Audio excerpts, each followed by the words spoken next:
Hello, everybody. Michael Tracy here. Bernie Sanders will not condemn Trump's airstrike in Syria against Assad government targets. Now, that sounds like a preposterous headline. Of course, Bernie Sanders would be against such a thing.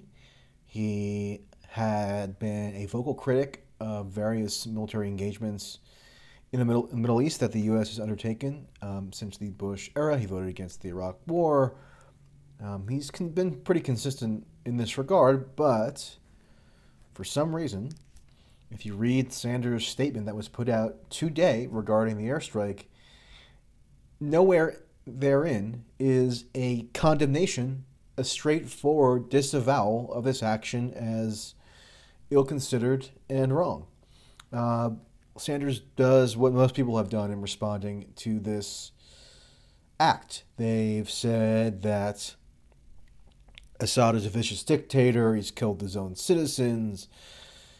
He needs to. We don't want him in power, etc., etc. But there's no condemnation of what Trump has done, especially no calling of attention to the fact that it has no legal basis whatsoever. So there's basically no rationale that is tenable in the eyes of anybody who has a smidgen of knowledge about these things that says Trump had a legal basis to launch this airstrike yesterday, or this series of airstrikes. And Sanders has nothing to say about that, really. He just says that Trump should apprise the American people of what the intentions of these airstrikes are, and that Congress should have a role to weigh in, quote, on these issues. That's not a principled objection to what Trump has done. If anything, Sanders is offering a tacit approval to what Trump has done. If Sanders' only concerns have to do with the way that it's handled vis-a-vis Congress or the PR initiatives around the airstrike not being robust enough, then in principle he's in favor of it. Likewise, Elizabeth Warren issued a statement that had a similar tone to it.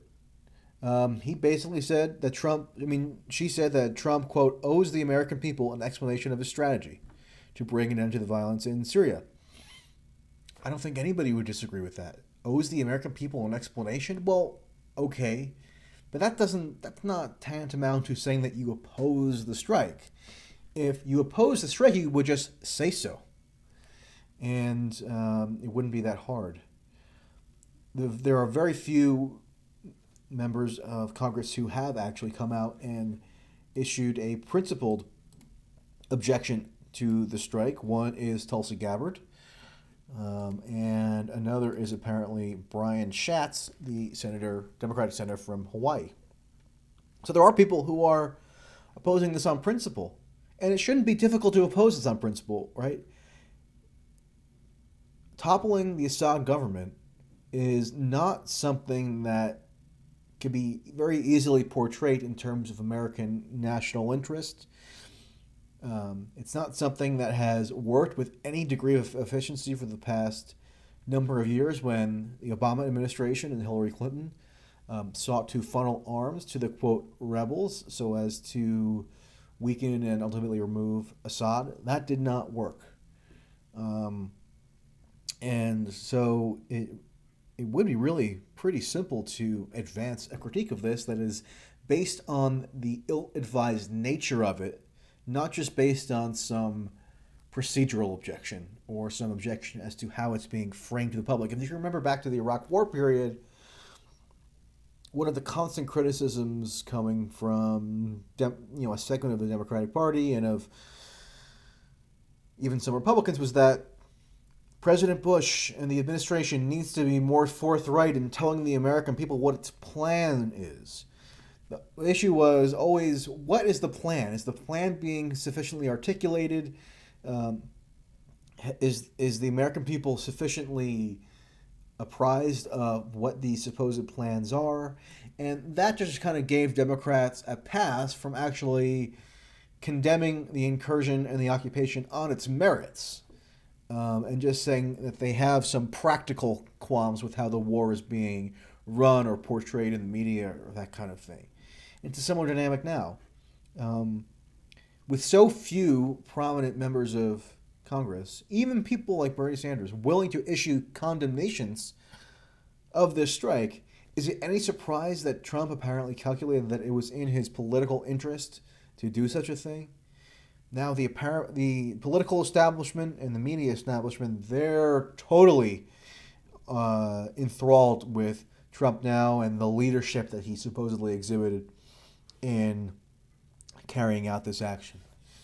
You know, it's one thing to condemn, as Bernie Sanders did repeatedly, regime change in the abstract or wars in the Middle East as a generality.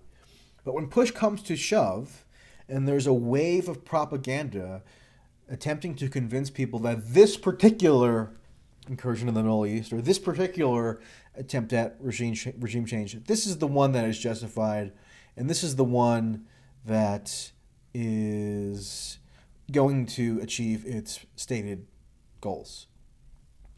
That's where people who have a principled objection are really most needed, because you're dealing with specifics. You're dealing with a specific issue that needs to be litigated in its own detail, rather than just kind of these general terms that most people prefer to stay within.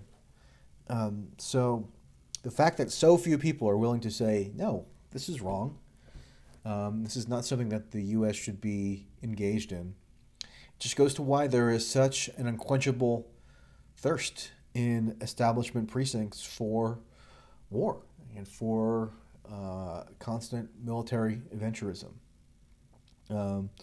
If this is really Trump's shining moment, we're in a boatload of trouble, because he's going to perceive the incentives as on him to further engage militarily around the world. Another interesting example of this is Anne-Marie Slaughter. I mean, so she worked for Hillary Clinton in the State Department in the first Obama term. She is now the head of the New America think tank, which is extremely influential, and it employs some legitimate fellows and researchers to do legitimate work. But now she is coming out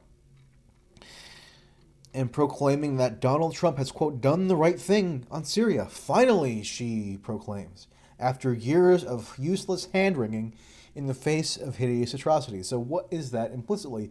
Implicitly, Anne-Marie Slaughter is condemning Obama and lauding Trump.